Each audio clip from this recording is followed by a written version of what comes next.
Hello, everyone, and welcome to another X's and Dogs podcast.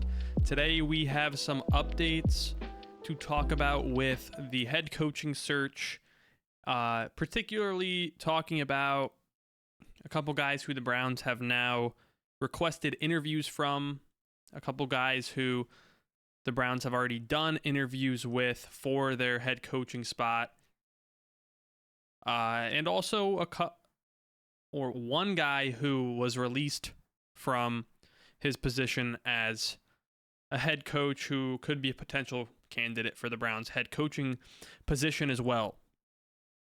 I also wanted to give you kind of an update into where I'm at with some of these candidates that the Browns have confirmed interest in.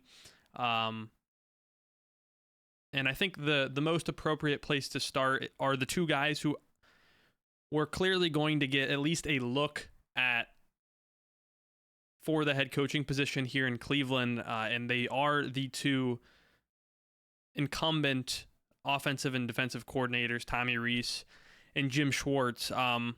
Let's start with Tommy Rees, because to me, Tommy Rees is a little bit more clear in my mind that the situation.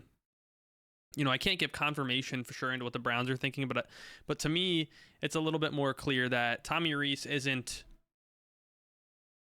doesn't feel like a real candidate for the head coaching position. I think, whenever you're looking for new head coaches, in particular, and really only when you're keeping the coordinators on your current or on your previous team from the last year, you kind of owe it to those guys to at least give them an interview and at least give them the ability to talk about the position, maybe talk about what they would do differently, talk about how they would, in Tommy's case, make this offense better, talk about who he would bring in as a quarterback. Does he trust Shador?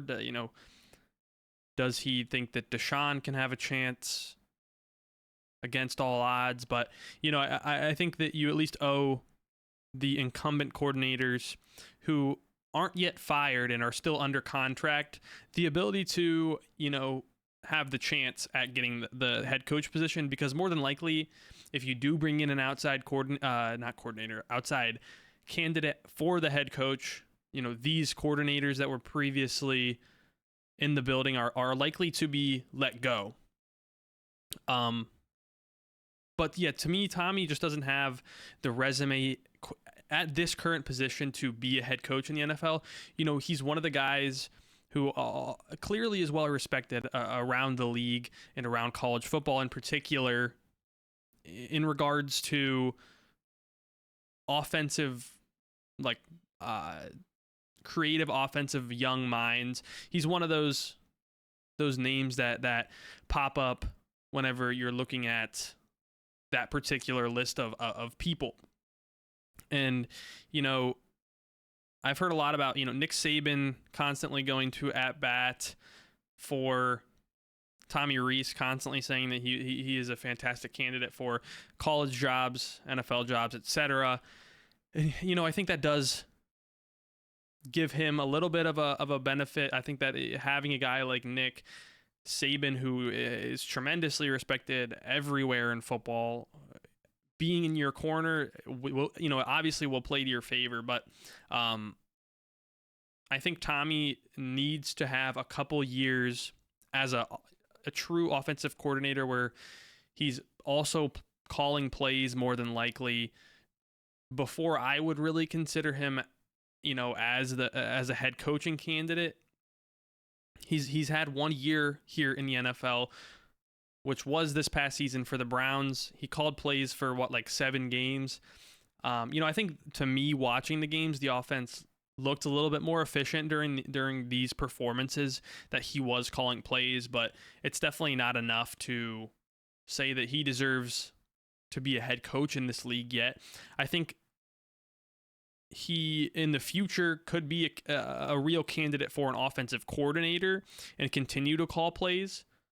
I'm not sure that's going to work out for him here in Cleveland, because more than likely, if you bring in a new coach, they're going to want to pick their own offensive coordinator. But, if he goes elsewhere, and continues to call plays and is successful for a few seasons and has a good NFL offense that he's running, which I think there's a good chance he'll be able to do that just based on the reputation that he does have. I think at that point, he can start to be considered for head coaching jobs, and he still is really young. I think he's in his low 30s. I don't have his exact age, but obviously still has plenty of time to establish himself as an offensive guru in the NFL, particularly. In which case, then we can start to talk about head coaching jobs. I think they're kind of just doing their due diligence, as he was the previous offensive coordinator with that one. Jim Schwartz is a little bit different for me. Obviously, Schwartz has decades of experience here in the NFL. He was a head coach for the Lions for a number of years. I don't think there's anything more to be found out about Jim Schwartz that we don't already know. And so with that said, I think he really is a real candidate that they had in for an interview already. And they're actually evaluating if they want him to be the head coach. Obviously over the past week or so, we've seen the defensive players kind of step up to bat for him, saying that, they think he could be a real head coach option for them and do a good job in that position. So I'm not going to say that doesn't matter at all, but this front office and ownership has shown that they don't particularly value what the players have to say too often. I think it will play a role and I think it definitely played a role in him getting an interview, just the respect that he has on that with the defensive players currently on the Browns. Myles Garrett, Denzel Ward, who else? I think Mason Graham talked about it. I'm sure Schlesinger brought it up too. They all have clearly a sense of respect and, value him as a coach. To me, and this is just me talking personally, I am not, I'm not fully convinced that the Browns see him as the best candidate, but, I can't give you obviously exact information into what they're thinking about Jim Schwartz. I'm sure we'll find that out more as we, as more candidates come out and then the list starts to get narrowed down a little bit. But for me personally, I think there's a few things that lead me in the direction opposite or away from Jim Schwartz. First and foremost, I just don't think that hiring within the organization and promoting within the organization that was just responsible for as disappointing of a past couple seasons that we've seen here in Cleveland makes a lot of sense. I get it that Jim Schwartz had the defense playing well this past season, and on that side of the football, they obviously weren't to blame for all the losses, and like I said, they all respect him, think of him very highly. But whenever you combine that he was a part of this culture and kind of environment in the Browns building that seemed to go really sour over the past couple seasons, whenever you combine that with, his previous lack of success in Detroit, being the head coach, he's had success being defensive coordinator, and I think if I had to give you my best estimation, it would be that Jim Schwartz is just a defensive coordinator, and some guys are better coordinators. They can't do the whole football team part of the job. Whenever you combine those two aspects together, to me, it just doesn't make, it makes me a little reluctant to hire the guy. We've had a few, he's played a few or coached a few seasons in Detroit, and there's a track record of not a lot of success there. I'm not going to say the teams were fantastic whenever he was coaching, but I've read some reports and heard from some Lions fans that were, following the team at the time, and they all say that they were ready for him to exit as the head coach by the time that he did. And that doesn't make me feel super confident either. So, like, ideally, I think that we could live in this world where we find a different coach, whether it be like a coordinator currently that's having a lot of success, or Mike McCarthy or somebody that's an offensive-minded guy who is already established. Ideally, we could bring them in and keep Jim Schwartz in the building, because I don't have a lot of interest also in switching things up on the defensive side of the ball that has been so successful, particularly last year. So, like, that makes me a little concerned. I'm not going to lie to you guys, but I think that, like, the other part of it is that if you just hire Jim Schwartz, you're the ownership and front office is pretty much saying at that point that Kevin Stefanski was the only person at blame for the lack of success over the past couple seasons. Because if you look at it,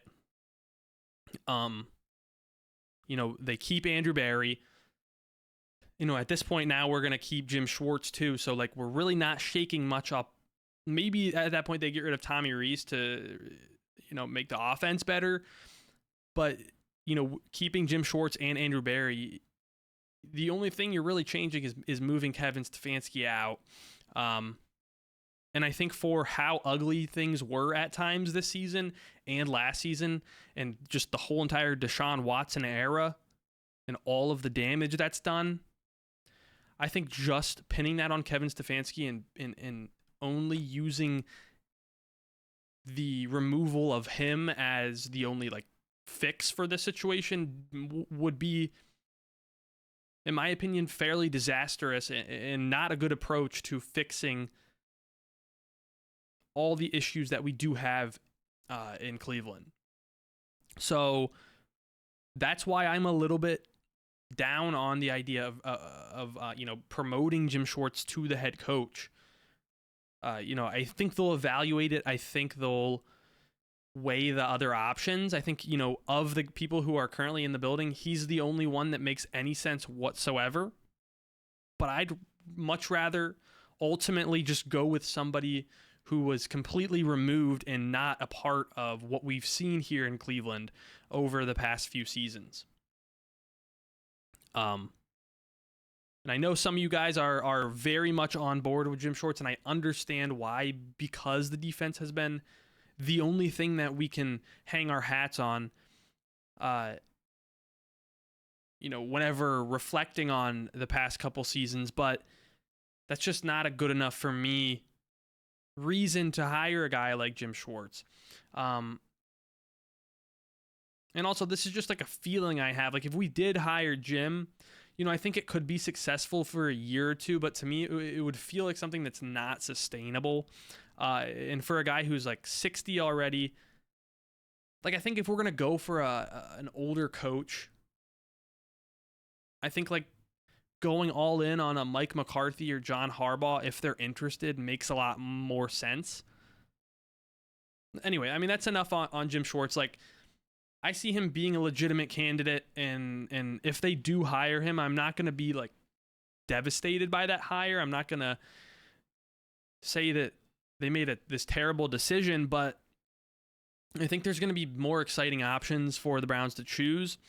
And I think we've seen already a couple of the outside candidates represent more exciting options already. So I guess we can switch to the guys outside of Berea that the Browns are interested in up to this point. This list is going to grow. I think there are a number of candidates who are still coaching teams that are in the playoffs that the Browns are very much going to have interest in. And we'll get to those guys as the reports come out. I've been pretty steadfast in that I'm not going to talk about candidates that the Browns haven't expressed interest in. Apart from maybe John Harbaugh, there wasn't a confirmed, like, request of an interview for John, but like I think every team has interest in him. I think that's pretty standard at this point. That's been reported numerous times by numerous individuals. So I did obviously have a conversation about John and express my interest in that, but I don't see the point of talking about candidates who the Browns aren't even interested in, because I think it's just a waste of everyone's time. That said, there are 5 guys who the Browns have requested interviews of, and I believe a couple of them, or 1 or 2 of them, have already completed their interviews. So starting with Aiden Dirty, the I believe defensive coordinator for the Seahawks currently. I'm not going to lie to you guys. This isn't even an individual who I knew of before the report came out, and I don't believe there's any other teams with vacancies that have brought him in for an interview, which I've been very open in saying that that's going to be something that happens with this head coach search.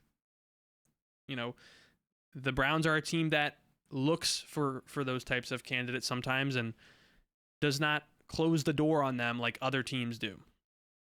So, I think being a part of McDonald's whole entire defensive scheme and the kind of turnaround that he's been able to do in Seattle, having them, I believe, the 1 seed now, and being the defensive coordinator for that team kind of underneath, a fantastic head coach. I think that really plays to Dirty's favor here. I think if you take away the kind of irregularness of the British, head coach, like I don't think we've seen a British head coach here in the NFL before, and to me, I'm all for that. Like that means nothing to me, but I think some people have some reluctancies with it just because it's something that we haven't seen before. And once you look past that, I think he really is a good candidate. He has a lot of experience. He's been doing it for a long time. I've heard, I went and listened to him talk in different press conferences and there in Seattle, and the players seem to love him. He seems to have a ton of respect in that locker room. Sounds like he knows what he's talking about behind the mic. And so, to me, he's probably a legitimate candidate. He's one of those guys who not a lot of teams have expressed interest in, and the Browns probably are considering him. I'm not 100% sure if he already did his interview here in Cleveland yet. I'd imagine not, because the Seahawks are still in the playoffs. So I highly doubt it, actually. But they'll have him in, I'm sure, in the coming weeks here. Next up, Jesse Minter came out this morning. This is, to me, I made a tweet today that Jesse Minter is probably the going to be one of, if not the most sought after coordinator options. Being the defensive coordinator for the Chargers. I think he's been a guy who's had built up a lot of traction over the last couple seasons. Been a guy who's had a ton of success. Like, obviously the Chargers defense has been really good for the past few years, ever since they brought in Harbaugh. And I think being underneath Harbaugh will be super beneficial for him, having the experience to work with a coach like that. Obviously going to play to his favor a ton. And I haven't released like my tiers yet with the head coaching candidates, which I'm gonna do, but like I'm gonna be honest, Jesse Minter is gonna be very close to the top. He feels like the best candidate that the Browns have brought into this point, or like working towards bringing in, similarly to Aiden Dirty. Like, his team is still in the playoffs, so I'm sure he hasn't been obviously into the building yet. But to me, the tricky part with Jesse Minter is there's going to be a ton of other teams that are looking at him and interviewing with him. And I just find it rather unlikely that the Browns are going to be the team that he decides to go with in the end. We'll find out if that's the case or not, obviously. But absolutely, they should be bringing him in for an interview. Feels like one of the best candidates. Probably is one of the best candidates. Obviously, if you bring in Minter, you're getting rid of Jim Schwartz at that point. I hope whoever's brought in, we move on from Tommy Rees and let him go back to like college football or figure it out as a coordinator on another NFL team. But, definitely with these defensive-minded, and pretty much any defensive-minded candidate that we're bringing in, like there's a very good chance that you're moving on from both the coordinators and letting them choose who they want to bring in. The next one is probably my least favorite candidate out of anybody that we've addressed, maybe other than Tommy Rees. Todd Monken, offensive coordinator with the Ravens for the past few seasons now. I think we kind of know who Todd is at this point. He was with the Browns in 2019, I think with Freddie Kitchens.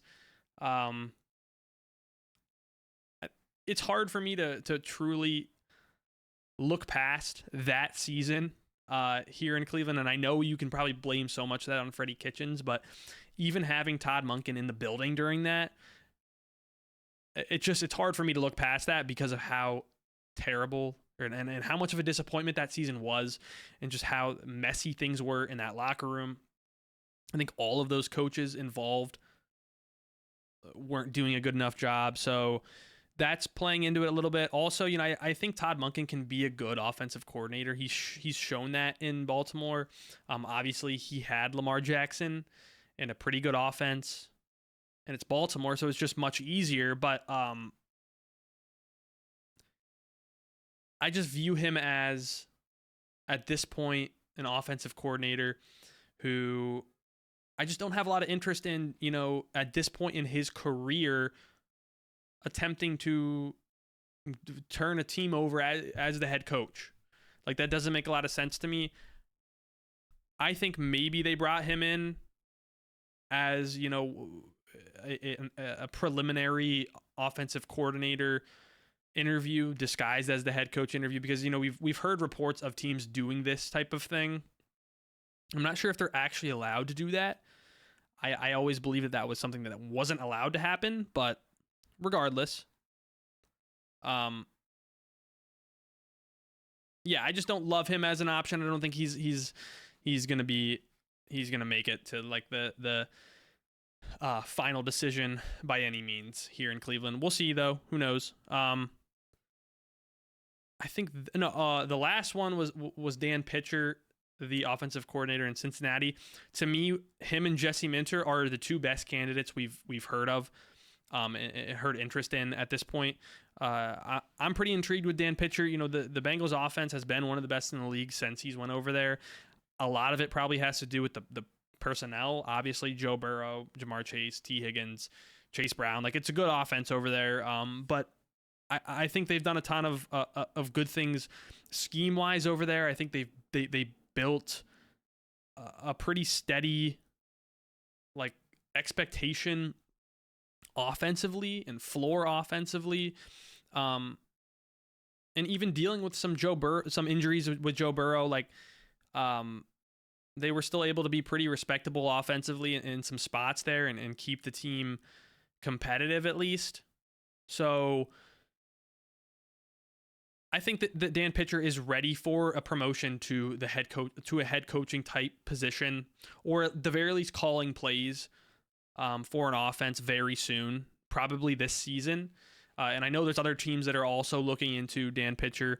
I'm somebody who wants the Browns to lean offensive minded. So like if I had to rank Jesse Minter and Dan Pitcher, I'm probably putting Dan Pitcher first currently, just because he is offensive minded, and I think working with Joe Burrow, it just like, I mean, you're working with a franchise quarterback. This is something that the Browns have truly been looking for years and years in that franchise quarterback. So to have a guy who knows what a franchise quarterback looks like behind the scenes, what he prepares like, what he trains like, what he, even like things like what his offseason regime is like. Like, what does he do to become the franchise quarterback and be so successful in the league? And I think that could be really beneficial to have here in Cleveland.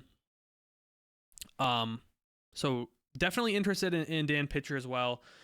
That kind of covers all of the candidates that we've heard the Browns interested in so far. We'll obviously get more information, like I said, and I'll continue to update you guys on where my mind is at on these particular candidates as we hear more and more. Lastly, Mike McDaniel obviously got fired, let go. Just a weird situation in Miami. I think he came out and said that he believed he was going to be continue to be the head coach in Miami, and then like the day after they fired him. Did that have something to do with the head coaching pool being better than Miami anticipated? Probably. Like, they probably saw John Harbaugh, Kevin Stefanski get fired, and some of these other guys like Brian Flores being available, and just realized that it's time for them to make the move. I was surprised, to be honest. I think Mike McDaniel's been able to have that offense pretty effective. They've dealt with a ton of things like the Tua injuries, a bad defense.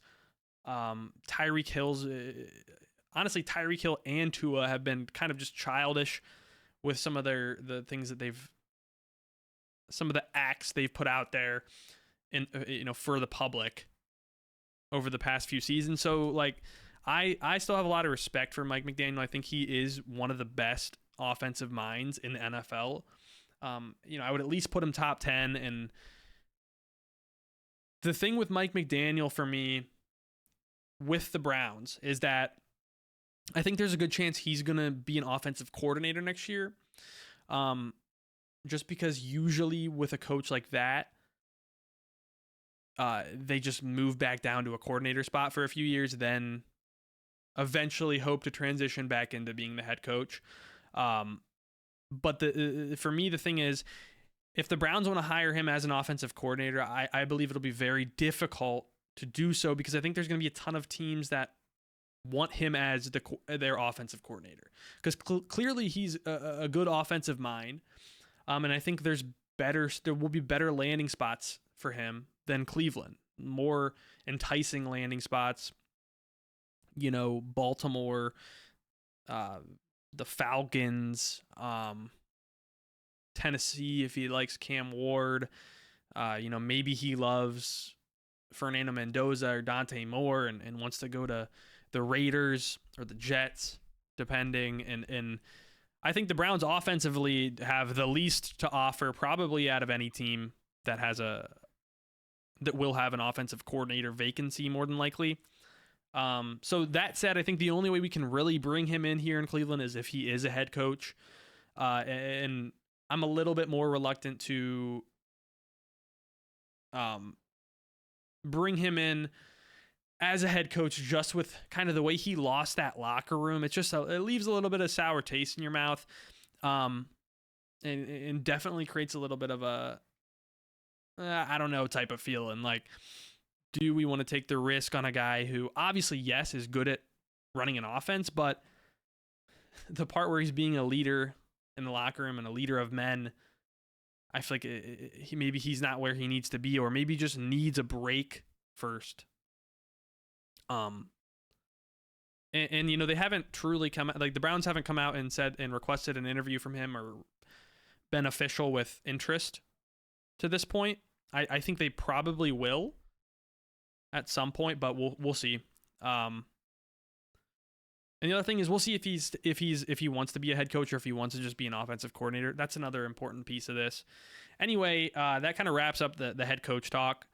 Talked about that for longer than I anticipated, but that's all kind of the information we have at this point.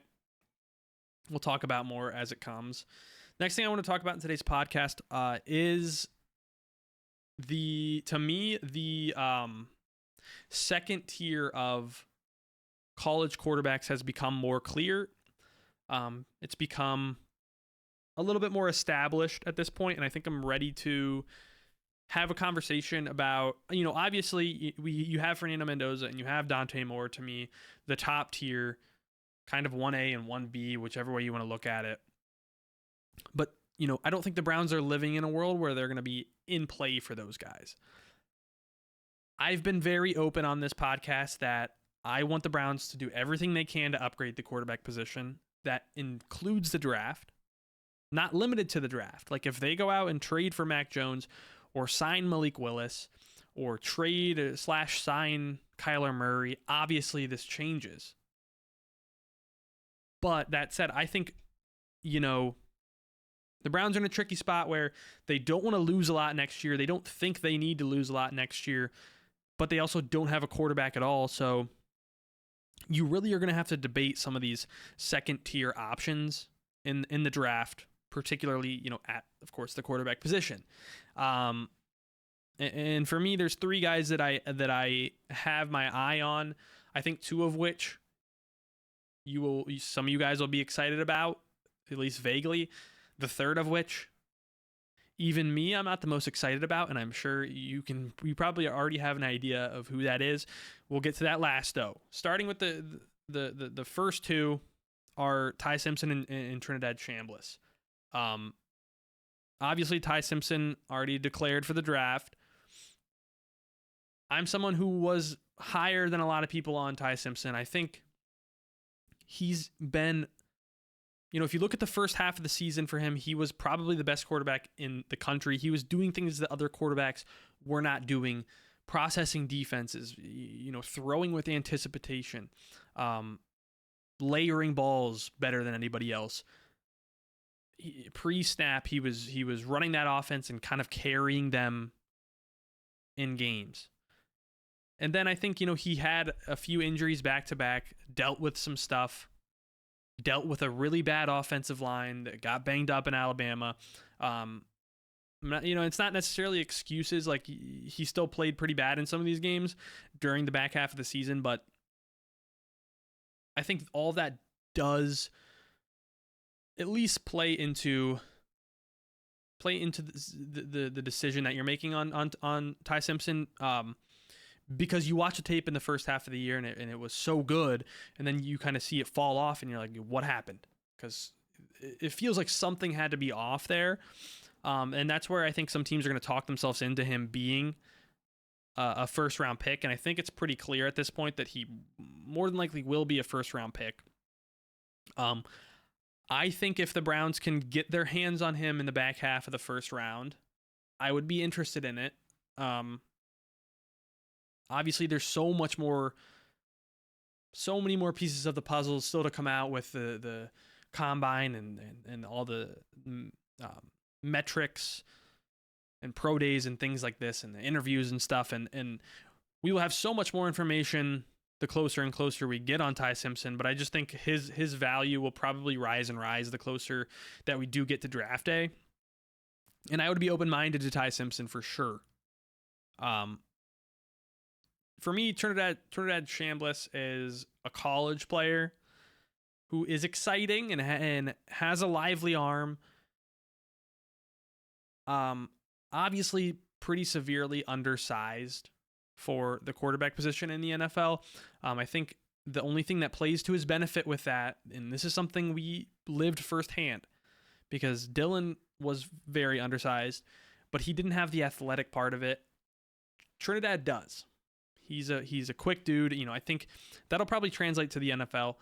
Will he be able to sustain himself health-wise in the NFL? I'm not so confident on that part, but I think his athleticism will be a plus for him at this level, and I think his arm is better than I thought it was.